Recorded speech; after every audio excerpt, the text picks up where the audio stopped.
নমস্কার বন্ধুরা, রান্নাঘর থেকে আবার একটা রেসিপি নিয়ে চলে এসেছি। দেখুন, এটা হচ্ছে বড়ি মাখা। তা ডিনারে খুব অল্প সময়ের মধ্যে এভাবে মাখলে খেতে খুবই ভালো লাগে।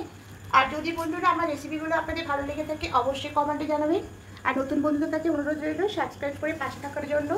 আর ফেসবুক ইনস্টাগ্রাম থেকে যারা দেখছেন অবশ্যই ফলো করে দেবেন। আমি আরও নতুন নতুন রেসিপি আপনাদের সামনে নিয়ে আসবো। তাই এটা কীভাবে বানালাম ভিডিওটা আপনারা শেষ পর্যন্ত দেখতে থাকুন। বড়ি মাখা করবো, তার জন্য প্রথমে দেখুন এখানে এক বাটি ছোটো বড়ি নিয়েছি। আপনারা এখানে বড় বড়িটাও নিতে পারেন, আমি ছোট্ট বড়ি নিয়েছি। এবার একটা ছোট্ট প্যান বসিয়ে দিয়েছি। এবার মধ্যে কিছুটা সরষের তেল দেবো। এবার এখানে বড়িগুলো দিয়ে দেবো, দিয়ে বড়িগুলোকে খুব ভালো করে একটু ভেজে নেব।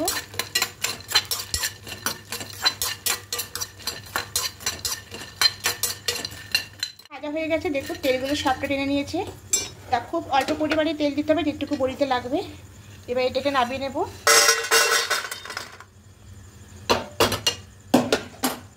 এগুলোকে ফেটিয়ে নেব, ফাটিয়ে নেব।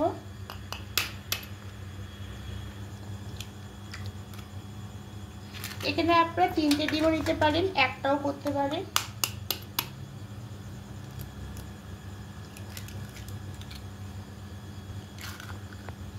এবার এখানে দেব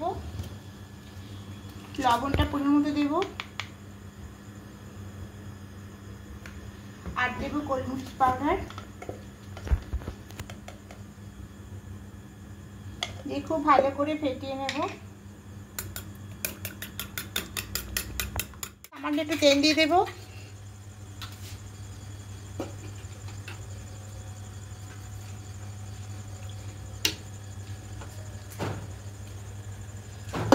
যেহেতু গরম, আগে থেকে মানে কড়াইটা গরম হয়ে আছে। এবার এখানে আমি ডিম ফাটানোটা দিয়ে দেব।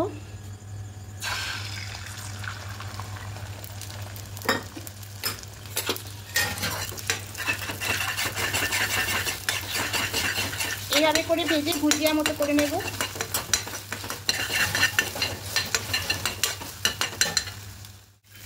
দেখুন ভুজিয়াটা একদম হয়ে গেছে। এবার গ্যাসটা অফ করে দেব।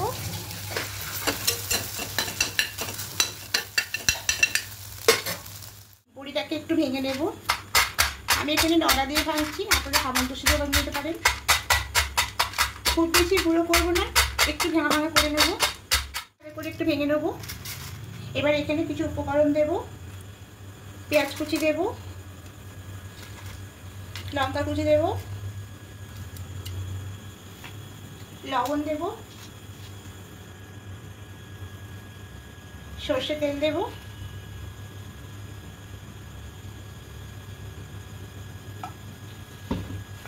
এবার মাখিয়ে নেব।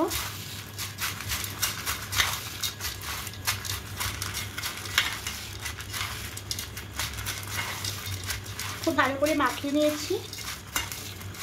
এবার যে ডিমের ভুজিয়াটা করেছিলাম এখানে এটা দিয়ে দেব, দিয়ে সবটা মাখিয়ে নেব।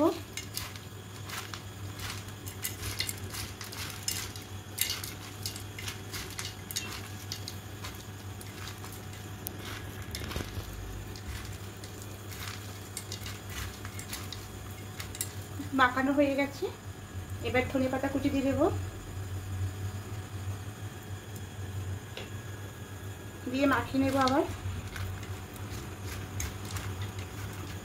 ডিনারে রুটির সাথে খেতে খুবই ভালো লাগে। তা বন্ধুরা অবশ্যই বানিয়ে দেখবেন, খেতে খুবই ভালো লাগে।